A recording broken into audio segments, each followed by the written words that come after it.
Religion has played an immense role in sculpting civilization throughout history. It is also a topic of a lot of controversy and debate. In this lecture, we are not going to examine the validity of different religious beliefs, nor the role organized religions play in current-day society. Rather, building on the ideas of thinkers like William James, Ludwig Wittgenstein, Fyodor Dostoevsky, and Abraham Maslow, we will examine the role religion plays in the life of the individual. More specifically, in this lecture, we will examine questions such as, what exactly is religion? Why the central role in all civilizations throughout history? What is its place in the life of an individual? What is the relationship between science and religion, as well as examining the interesting question as to whether an atheist can adhere to a religion? In general, when people speak about religion, they often, whether they realize it or not, are speaking specifically about religion in the sense of the major or organized forms of religion. In the West, the first one that usually comes to mind is Christianity. However, in order to grasp the fullness of the phenomenon of religion, it must be stressed that these organized forms of religion are but a part of a larger concept. The reason this needs to be stressed is that all too often people cast judgment on religion as a whole based on their opinions of the major organized religions. If these views are negative, they will sometimes write off religion as something of little or no value. So it must be remembered that throughout history and to the present day there have been thousands of religions practiced by small groups of people, and even personal religions, with little to no formal organization. Another idea that often comes to mind when thinking about religion is the belief in a god or gods. This is not surprising, as the majority of the major religions in history have worshipped at least one god. However, again, this should not be seen as the defining essence of religion, as not all religions adhere to belief in supernatural beings. For example, one of the major religions of the present day, Buddhism, is in fact a godless religion. But is there an essence or definition of religion that is applicable to all the diverse forms of religion, past and present? Over time, religion has been defined in many ambiguous ways, and while it is unlikely that one definition could encompass all there is to know about the nature of religion, there are certain elements of religion that seem to be essential. The great philosopher William James, in his lecture series, Varieties of Religious Experience, attempted to capture the essence of religion when he said, "Religion, as I now ask you arbitrarily to take it, shall mean for us the feelings, acts, and experiences of individual men in their solitude, so far as they apprehend themselves to stand in relation to whatever they may consider the divine." It is important to point out that in Varieties of Religious Experience, James stresses that the word divine in his definition leaves open what one may consider divine. It could be a god, but it also could be nature, the unknown, or any number of things.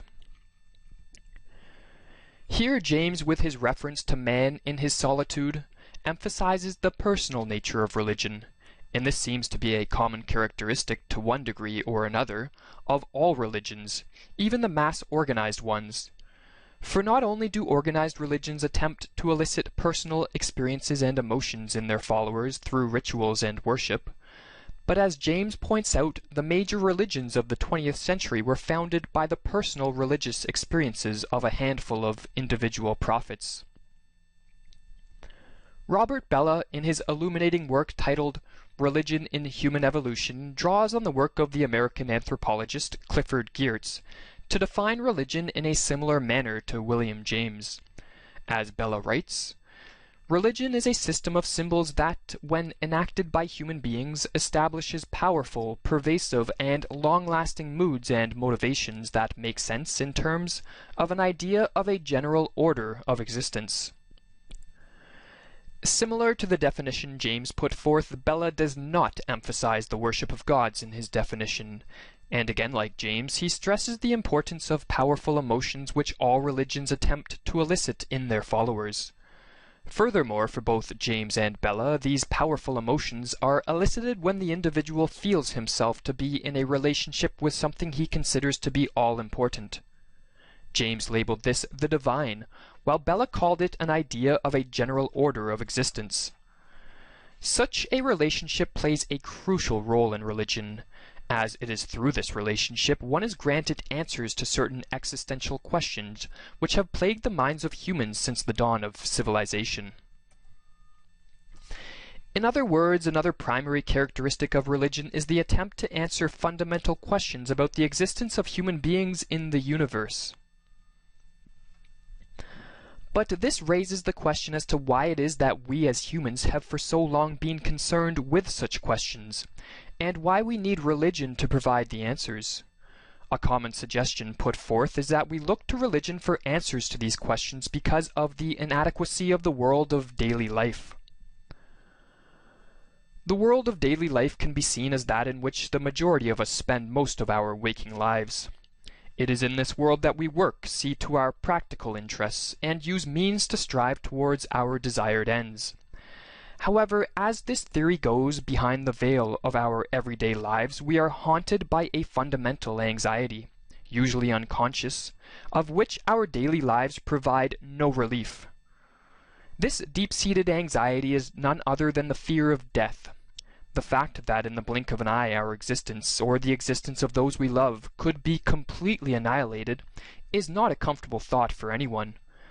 But if we allowed such a fear to consume us all the time, we would scarcely be able to function.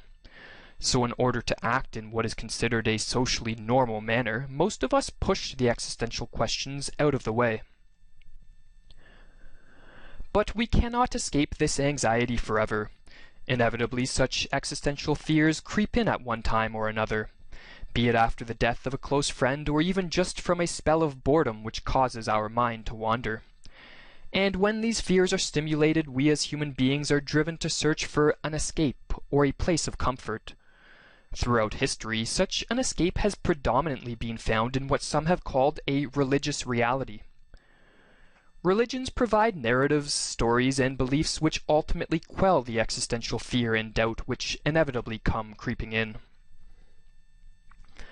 For example, a religion will often provide answers about our place in the universe, the purpose of our lives, what happens after death, and how we should go about living this life in the face of so much uncertainty. In other words, through rituals, forms of worship, adherence to certain moral codes, or relationships with what we consider divine, religions attempt to provide a realm of certainty in contrast to the world of daily life, which provides no certainty but rather uncertainty, doubt, and fear with respect to such existential questions. Up until a few centuries ago, religion was largely unchallenged in its role in human life. However, as is well known, that changed following the Age of Enlightenment. Since the scientific revolution, the belief in religious dogma has undoubtedly been called into question like never before.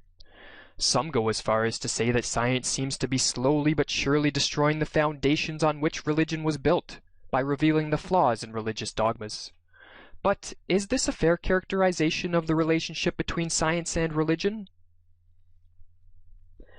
As the American psychologist Abraham Maslow astutely pointed out in his work Religion, Values, and Peak Experiences, in reference to the relationship between science and religion, though the scientist must disagree with most of the answers to the religious questions which have been given by organized religion, it is increasingly clear that the religious questions themselves, and religious quests, the religious yearnings, the religious needs themselves are perfectly respectable scientifically, that they are rooted in human nature.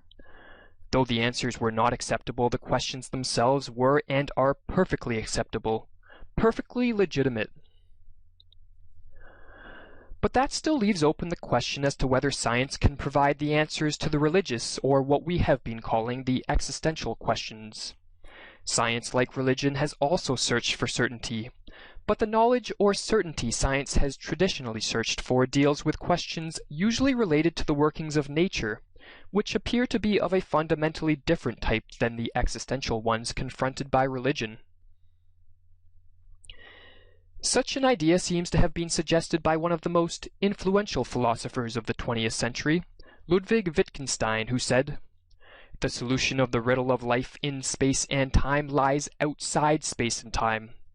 It is certainly not the solution of any problems of natural science that is required." Wittgenstein, in a related manner, says, "There are indeed things that are inexpressible. They show themselves. They are what is mystical." Summing up the thoughts of Maslow and Wittgenstein, religion attempts to answer questions outside the realm which science deals with, and these questions are rooted in the human condition, and so cannot be destroyed no matter how powerful science becomes. This brings us to the important question of how religion, in the sense we have been using it, differs from philosophy. Obviously, the existential questions we have suggested that religions attempt to answer are similar to those dealt with by certain branches of philosophy. However, while a philosophy is developed through the use of reason and argument, the beliefs of a religion may come from different sources. Myths, narratives, revelation, or even just feelings which, as Wittgenstein suggested, may be inexpressible, can be used to form a religion. For religion, the most important thing is not how the ideas were arrived at, but the experiences and feelings they produce in the individual. While we have been concentrating on the more personal aspects of religion, an interesting question arises as to why belief in a handful of religions has become so dominant. In other words, why do people have a tendency to congregate together into mass organized religions, instead of attempting to answer the religious or existential questions on their own? While this question is obviously too complex to deal with in any depth at the moment, a quote by Fyodor Dostoevsky points to a possible explanation. He wrote, "So long as man remains free, he strives for nothing so incessantly and painfully as to find someone to worship. But man seeks to worship what is established beyond dispute, so that all men will agree at once to worship it. For these pitiful creatures are concerned not only to find what one or the other can worship, but find something that all will believe in and worship. What is essential is that all may be together in it. This craving for community of worship is the chief misery of every man individually and of all humanity from the beginning of time." Before we finish, we will briefly address a phenomenon that has seen massive growth in the recent decades, that being the popularity of atheism. Atheism can be described as a view which rejects belief in a deity, or in other words, the belief in a god. Theism, on the other hand, is the belief in a deity. Often people mistakenly believe that atheism is a rejection of religion, and indeed if one were to define religion in a sense that required belief in a god, then this would be the case. But as we discussed earlier, such a definition is too narrow, and rather religion in the more personal sense, or in the sense suggested by William James and Robert Bellah, does not necessarily require adherence to the belief in a god. What this means is that atheism is not a complete rejection of religion. An atheist, like all human beings, is still plagued by the existential questions we discussed above, questions which, according to Wittgenstein, are outside the realm of science. What characterizes an atheist is that they search for the comfort associated with existential certitude in a way that does not require belief in a god. Whether one adheres to an organized religion, or if one finds such dogmas difficult to believe in and thus strives for answers to the existential questions in a more personal manner, the goal for the individual is the same: to find comfort in a life filled with so much uncertainty. We will conclude this lecture with another quote by William James, which nicely sums up how finding certainty in the face of such doubt, even if such certainty is fleeting, can improve one's life. Religious feeling is thus an absolute addition to the subject's range of life. It gives him a new sphere of power. When the outward battle is lost and the outward world disowns him, it redeems and vivifies an interior world which otherwise would be an empty waste.